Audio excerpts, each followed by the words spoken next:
Hi, I'm White Chip Frank, and I'm a real bad alcoholic drug addict. But I've been clean and sober for 32 years, thanks to the fellowship of Alcoholics Anonymous, Narcotics Anonymous, and Cocaine Anonymous. There may be others we are all so mesmerized by our drug of choice, but we are really one big fellowship. I attend all 3 meetings.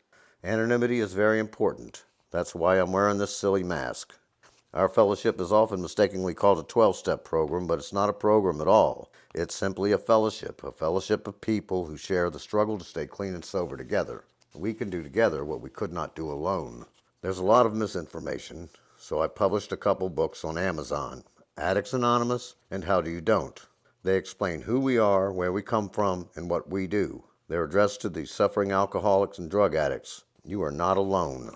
We discovered that, although we were powerless to help ourselves, we could help each other to stay clean and sober. We have been relieved of the obsession with our pretty poison. It all began in 1935 when a drunk at New York's Towns Hospital for Alcoholism and Drug Addiction found he could stay sober by helping other drunks stay sober. After he was discharged, he kept meeting and working with other alcohol addicts. That was the world's first therapeutic community, as far as I can tell, except for maybe some ancient leper colonies. In 1939, the first 100 or so published the Big Book of Alcoholics Anonymous, and a movement was born. It was the beginning of all those support groups we hear about today. Narcotics Anonymous came along in 1953, and Cocaine Anonymous came along in 1982. Meetings are the key. You don't need any money. Yes, we have the 12 steps, but we also have the 12 traditions, like our 7th tradition. Each group should be self-supporting, declining outside contribution. In other words, we don't ask for charity. We don't need to. We're sober. Besides, our fellowship doesn't run on money. It runs on action. We also have our 3 fundamental principles of honesty, open-mindedness, and willingness. Plus, there are 100 other tips, tricks, and techniques that make up our unique culture of recovery. It's all in my books, Addicts Anonymous and How Do You Don't. They each contain the drill, a list of 5 things that each of us does to stay clean and sober. If you do these 5 simple actions, you can stay clean and sober for the rest of your life. It works, it really does. They both basically contain the same information. As an ebook or a paperback, I suggest you put Addicts Anonymous on your phone, and you can carry the discreetly titled How Do You Don't as a paperback. Probably no one will know what you're up to.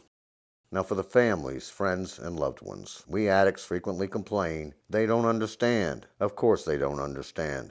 They would have to be one of us to understand, and you wouldn't wish that on them, would you? Nobody deserves the life of an alcoholic or drug addict. Addiction has been called a family disease. I get it. My 3 brothers drank themselves to death. It's in my family. It's heartbreaking. That's where Al-Anon and Narc-Anon come from.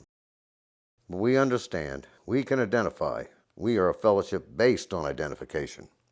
Finally, a word to professionals, the clinicians and researchers, academics. A member of my home group tells the following story. He went to see his counselor, who says he's an addiction specialist. He tells him that he drinks at work. The counselor jumped out of his chair and asked incredulously, "You drink at work?" The point is that Addicts Anonymous and How Do You Don't should be of interest to anyone looking for insight into addiction and recovery. And we have open meetings for anyone curious about us. Well, thanks for your time. Hope to see you at a meeting.